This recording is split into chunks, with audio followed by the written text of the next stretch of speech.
I want to bring in my political panel for today. Jerome Laxale is the Labor MP for Bennelong. Zoe McKenzie is the Shadow Cabinet Secretary and Liberal MP for Flinders. Welcome to both of you. Thank you. I miss you both in Canberra, but I'll see you in September for the next sitting fortnight. National debt is up to $1 trillion. What does that milestone mean, Jerome? Do you see it as negative? Do you agree that it's an intergenerational problem for Australians who have to pay it off? Yeah, look, I think it's higher than anyone would want it to be, PK. But in our time in government, we've made sure that we've delivered savings at each and every budget. And we also know that the debt would have been $173 billion higher if the Liberals were to remain in government from 2022. So, you know, we're taking responsible budgetary measures to reduce the debt and pay it off, which have saved Australian taxpayers $70 billion in interest payments. But to your question, yeah, I mean, I think it's higher than I'd like it to be, but instead of talking about it and crowing about it, as Tim Wilson was just then, we're doing something to address it. Zoe, I'll give you a right of reply. I am literally stupefied by that response, and indeed the responses we've had from government all day today. We're paying around $30 billion a year in interest payments alone, and while Jerome just called out what it could have been interest payments, let me talk about what this reckless spending is doing. We've pushed up interest rates 15 times because the government keeps spending what it gets. It gets a windfall gain and it spends it straight away. The average Australian household, therefore, is paying an extra $30,000 a year in interest payments alone. Everything is going up every day, right? We talk about the cost of living here endlessly, and it's because this government cannot get its spending under control. When I first worked in this building, we had inherited $96 billion of debt from the previous Labor government. It took us the better part of a decade to get it under control. And at that point, we could spend money on all sorts of things that had been denied us before, on traditional trades apprenticeships, on areas of health that were new and developing, and we could actually spend money. We could put money aside for the future. You could do the Higher Education Endowment Fund, which, by the way, Labor spent immediately when it got elected a few years later. So we've got a history of having to pay down the debt, but $1 trillion, $30 billion in interest a year. But it's unthinkable. It's so reckless. It's a joint responsibility. It's a bipartisan. You've both contributed to it, though, haven't you? Yeah, but I know what joint looks like. It looks like them doing nothing about it, and then when we finally get elected, we have to address it. It's always the coalition that has to make the hard decisions. Why can't they? They sit there and sprout their liberal light ideology. Jim Chalmers does it every day. Let him actually fix it for once. Jerome, I'll let you reply to that. The last Morrison government had zero savings in their final budget, right? The average return of windfall gains was around 40% under the Morrison government. We're pushing around 70 to 80% of windfall gains being returned to the budget. Again, we've got a deficit that is $173 billion lower. So, like, I agree with you, PK, this is a joint effort. You know, the Liberals doubled the deficit before COVID, and then there was COVID.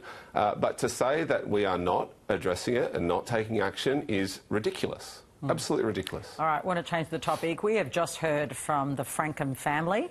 They want the Australian government to seek full disclosure of the evidence for the decision and in relation to the death of course, their beloved family member, and pursue an independent inquiry.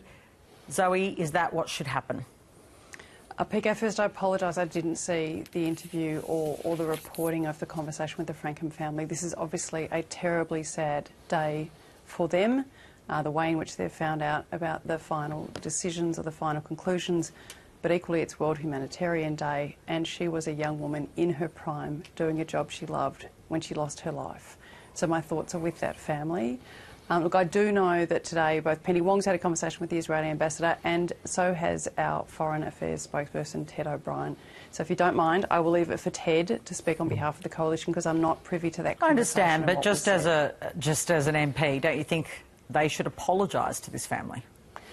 PK, we spent the entirety of last week talking about diplomatic faux pas. I'm not going to add to that list if you don't mind. I don't want to say the wrong thing. What I'm saying is my deepest empathies with that family. It is a terrible day for them. I know very serious conversations have been had by both the Foreign Affairs Minister and the Shadow Foreign Affairs Minister, and I will leave them to speak for the country. I think that's appropriate. Jerome, should the Israeli government apologise? Look, well, we've taken pretty strong action, and some of the language used by Foreign Minister Wong is quite extraordinary. Australia has every right to be outraged. The Frankcom family have every right to be distraught and outraged themselves. I'm not privy, like Zoe, to the conversations that the Foreign Minister had with the Ambassador. I would have loved to be a fly on the wall and witness that, because I can't imagine it would have been too pleasant.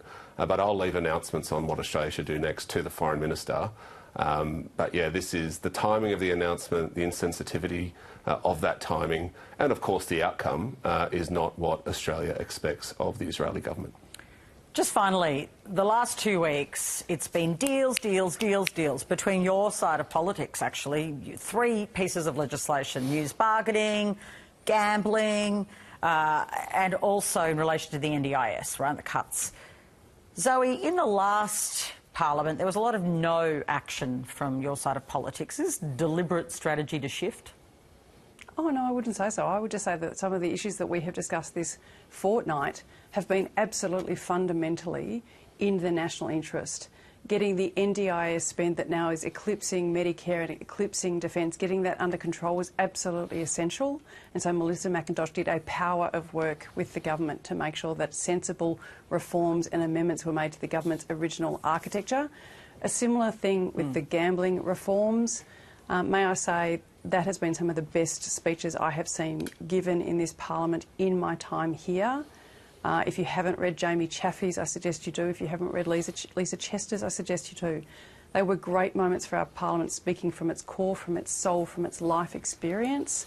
But equally, Pat Conahan, who's been, I think, on the ABC, speaking very much about why he crossed the floor, a privilege that is available on my side. We can cross the floor, and it's been a really important time for the national interest in getting what was needed to be done. Jerome, will you stop calling them no-alition? They've been saying yes-alition. Can you call them the yes-alition? Oh, look, I think what this shows is that we're a government that's happy to work with the Parliament as a whole, right? Late last year we passed environmental reforms working with the Greens, and I think that was a good thing. This year we've worked with the crossbench to pass important measures in the budget, and now we've worked with the Liberals and Nationals. I think that's a good thing that we can work with. But they're not the yes-alition? Come on, go with it. Nah, you got it, Patricia. Okay. I'll leave it at that. All right. That's it for Afternoon Briefing. Thanks to both of you. Thank you. And congratulations on surviving the last fortnight of parliamentary sittings.